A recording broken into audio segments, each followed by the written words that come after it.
Announcement. So here we go. So thank you for doing this again, Tara. And yeah, as I've just said, I've got 10 questions for you, and I'll be curious to find out your perspective on things. So so number one is what made you decide to book in with me? Like, what was your call to action? So I knew I needed help, and I was kind of at a lost.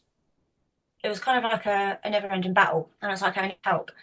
But actually, someone who's previously seen you, I don't know if I'm allowed to mention names, but she recommended you. She told me all about you, and this was before I'd even told her about my problem, actually. So she was talking about you, and I was like, he sounds like someone I need to speak to. So then I opened up to her, and she gave me your details. But yeah, even though I've never like gone private before. I was just like, yeah, he sounds really good. So Hmm, it hmm, was a recommendation from someone else, really. hmm, hmm. And we had a really nice chat on the phone, actually. I remember that I personally felt like we actually clicked straight Yes. away. Yeah. I think there's a lot to do with it as well, to be honest. It's like when the puzzle piece fits, it feels right. I think's the I thing. felt comfortable talking to you on the phone. So that's when I knew that it was worth Yes, taking a shot. absolutely, absolutely. That's Yeah. good to hear, Tara. Thank you. Yeah. Um, so so just a little bit of a backstory then. Like, what was happening in your life before you decided to cook in to book in? Um, I literally was having panic attacks after panic attacks because I was constantly worrying about things. I was worrying about, I don't know how much detail you want to go into, but I'm so happy to share. okay, so obviously I was anxious and I was having panic attacks and I was scared of dying. I thought I was going to choke all the time, which was the biggest fear because that would then stop me eating. So it was just, but it was the panic attacks. I think actually I kind of got used to not eating, but the panic attacks is this just horrendous. Mm, So mm, that's really what overruled my life before I came here. mm, mm. Yeah, they're very debilitating, aren't they? Because once you have one, you start to feel like they can happen at any moment, right? Kind of waiting for it as Yeah. well. Yeah. Yeah, you're like preparing for it almost. Yeah, Like, oh my God, when's this going to happen again? Yeah, they very much are debilitating, that's for sure. it's horrendous. It is absolutely horrendous. Yeah.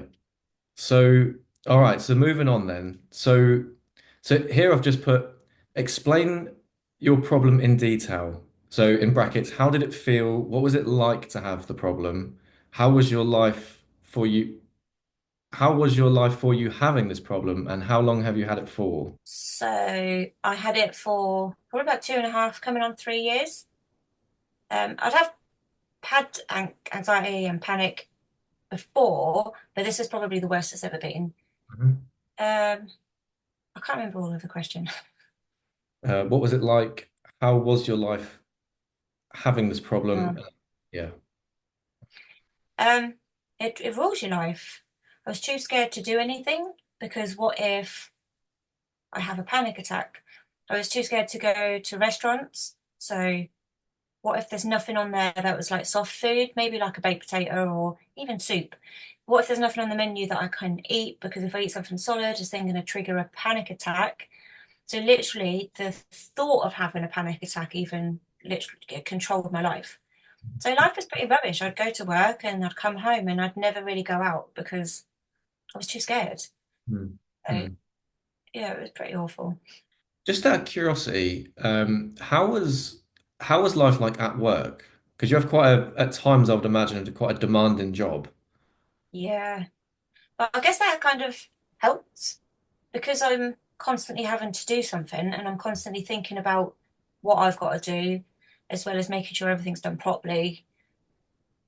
I guess it kind of helps, and because it's quite active, and I find panic attacks be for me like if I would move about, if I was feeling anxious, I'd find moving about, whether that's in my head, I'm kind of working the adrenaline off, Mhm, like that mhm, adrenaline's in me, making me panic. So if I'm walking about doing stuff, it's kind of burning it off a little bit. mhm, And the fact that I've got quite a physical job as well in that respect, it helped because if I felt anxious, I'd just take myself off.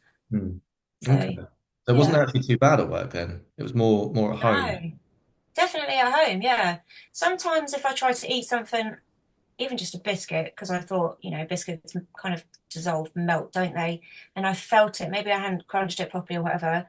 I get myself really worked up.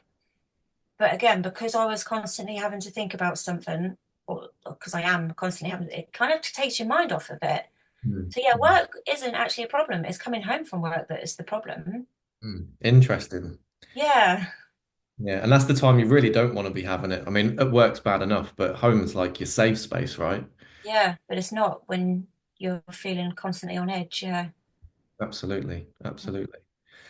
All right. So in the past, what else have you tried to fix this, Tara? CBT on the NHS. Hmm. I had two different types of CBT. So the first one was EMDR.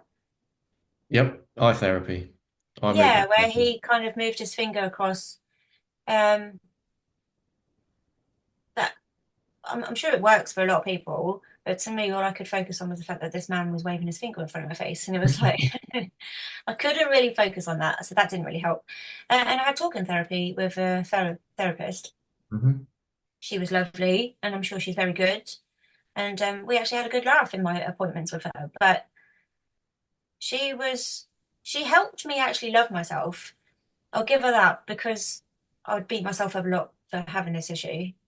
And so I'd always put myself down. So she actually really helped me learn to love myself. And I've come a long way in that respect. And I don't beat myself up quite so much. But that was it. Nothing. All she kept trying to make me eat food to prove that I could eat food, but I knew I could eat food. I don't know how to describe it. I tried. Yeah. You knew you could, but something didn't feel right about it. Yeah.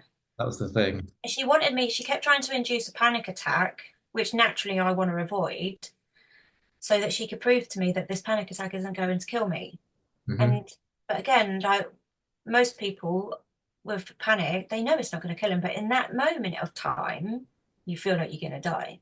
Hmm. So Hmm. it's really hard to explain. And like it might work for some people, but for me, it was like, absolutely not. You are not making me eat and have a panic attack. It didn't Hmm. do anything for me. So I was dubious about coming to you because I thought, right, I've tried two things now. How can this help? Mm, mm. Yeah.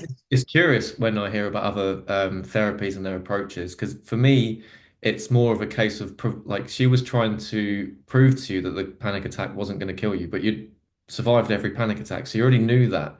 But Yeah, yeah. prevention is the best way. Hmm.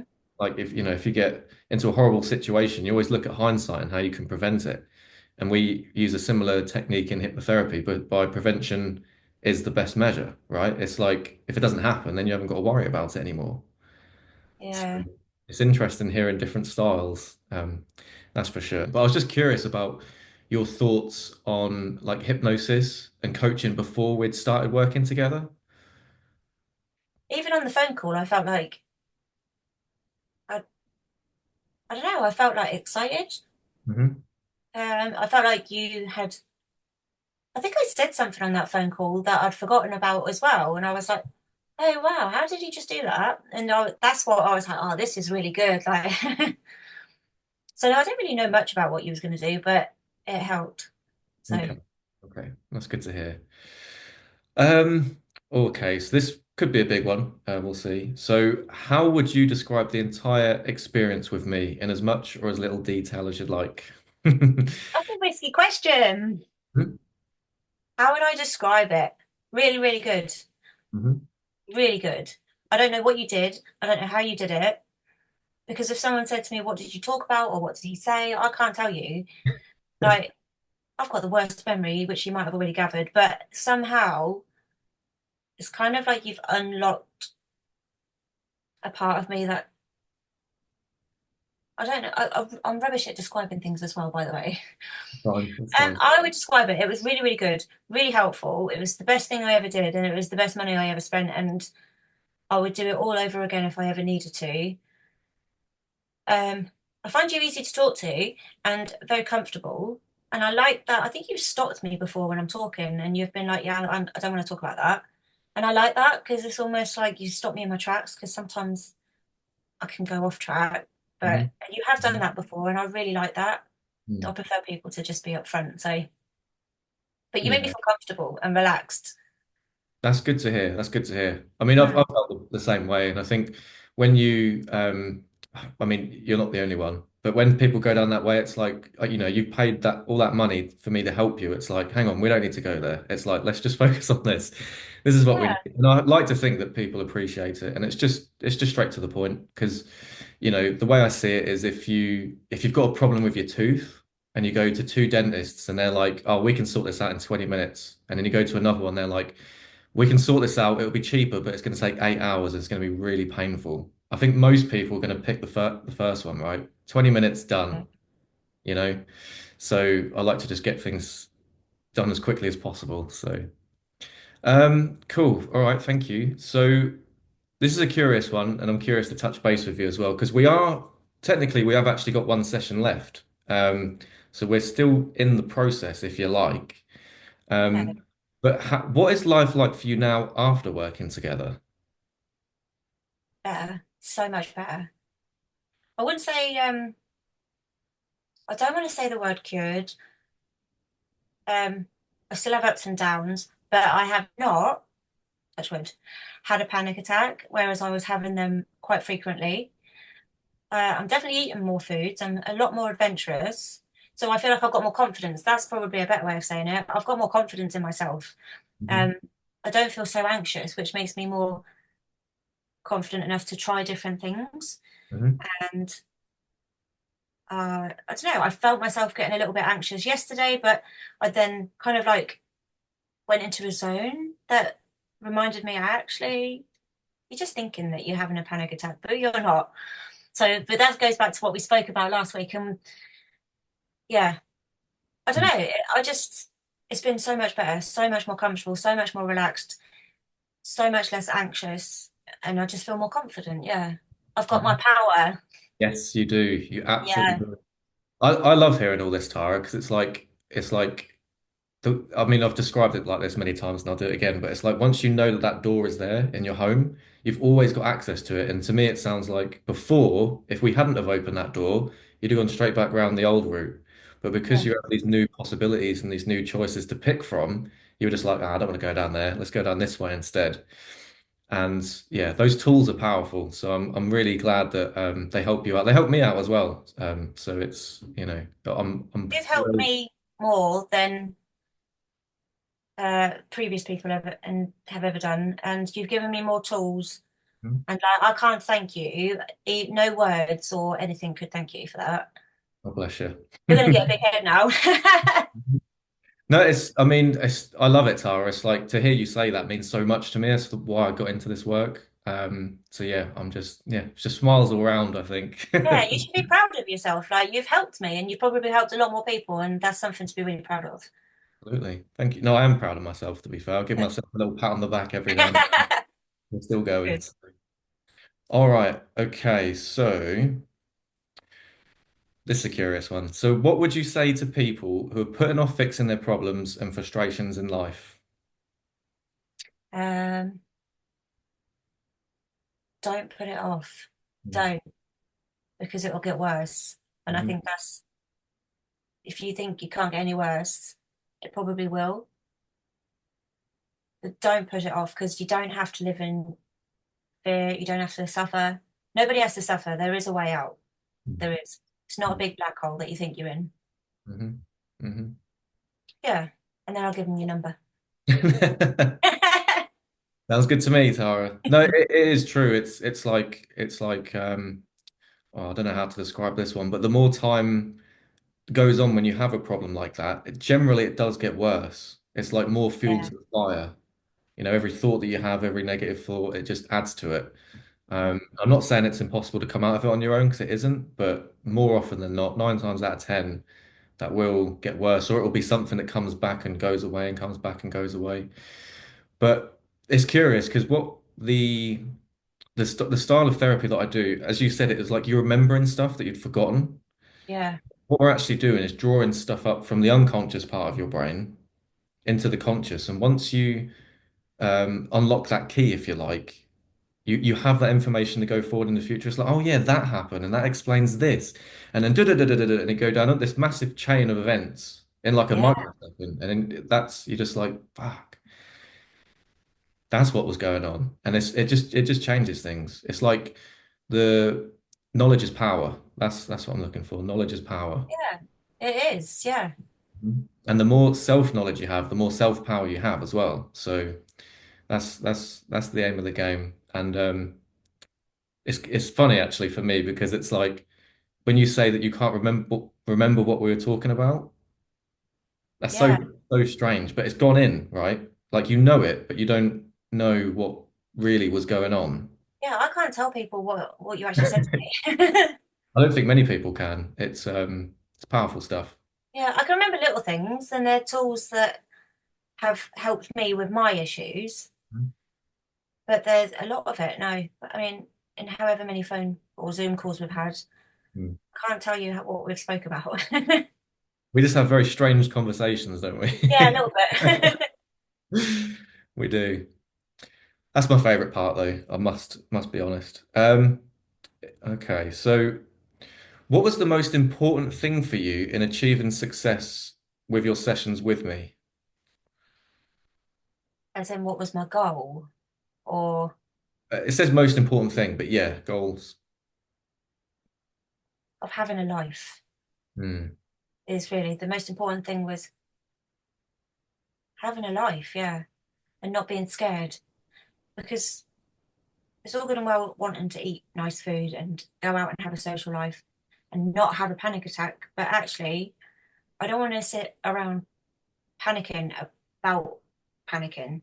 Hmm.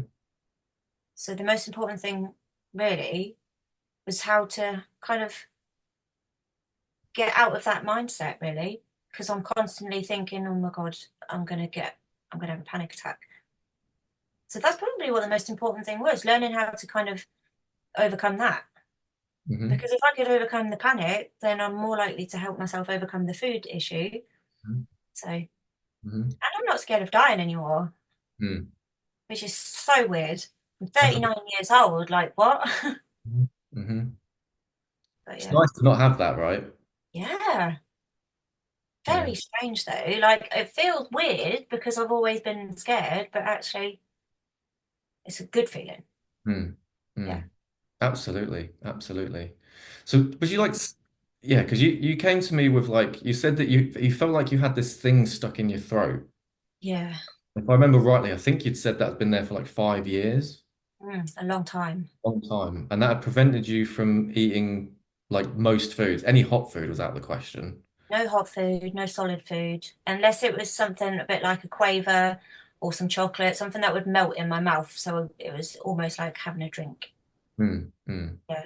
Yeah, and then that was leading to like a fear of choking on the food, Yeah. and that was leading to the panic attacks.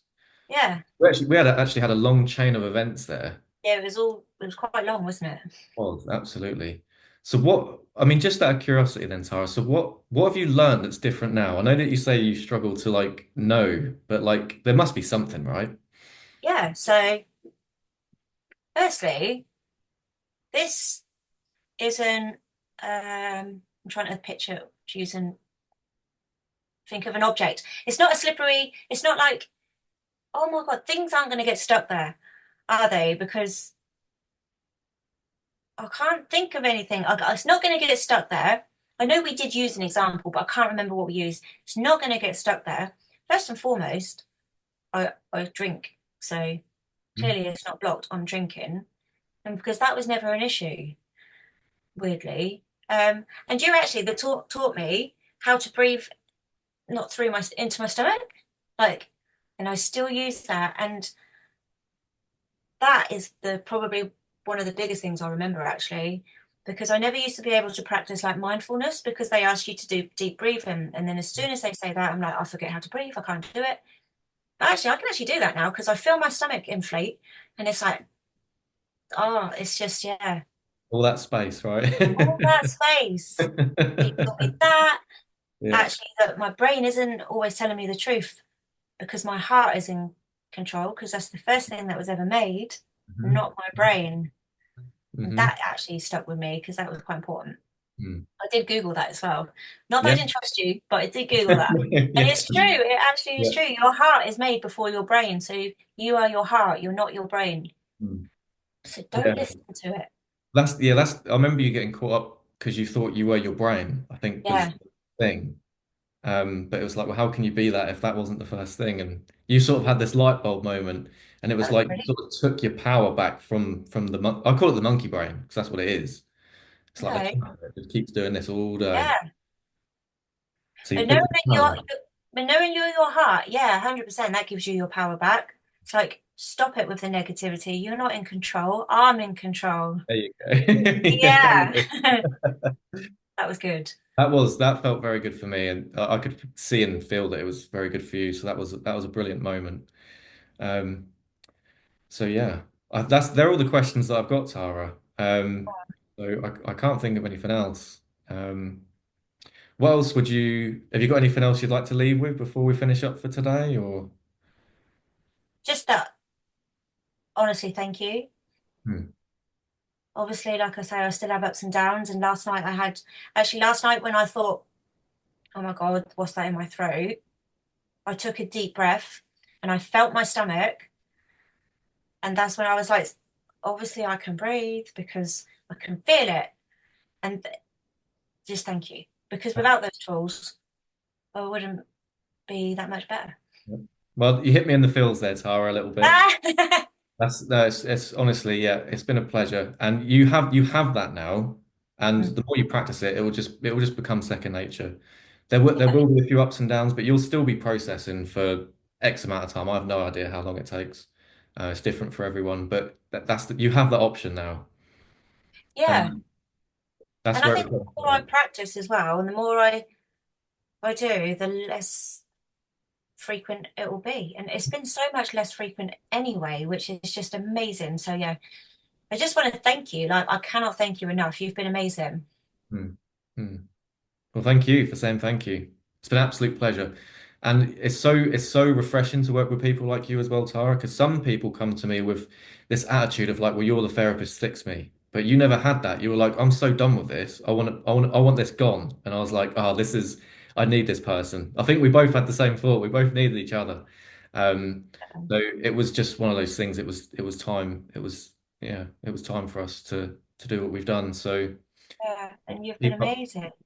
Well, thank you. Keep up the good work, Tara. Because the thing is, I think I said this in our call the other day, but it's like, like in the nicest possible way. I want you to go off and know who you are, and you can deal with these things on your own again. It's like I love seeing you. Don't get me wrong, but you have those options available to you now, and that's like, yeah. I don't want you to become a dependent on me. I just want you to go and enjoy your life as we all should. So. Thank you. It's been amazing, honestly. Sat in my spare room.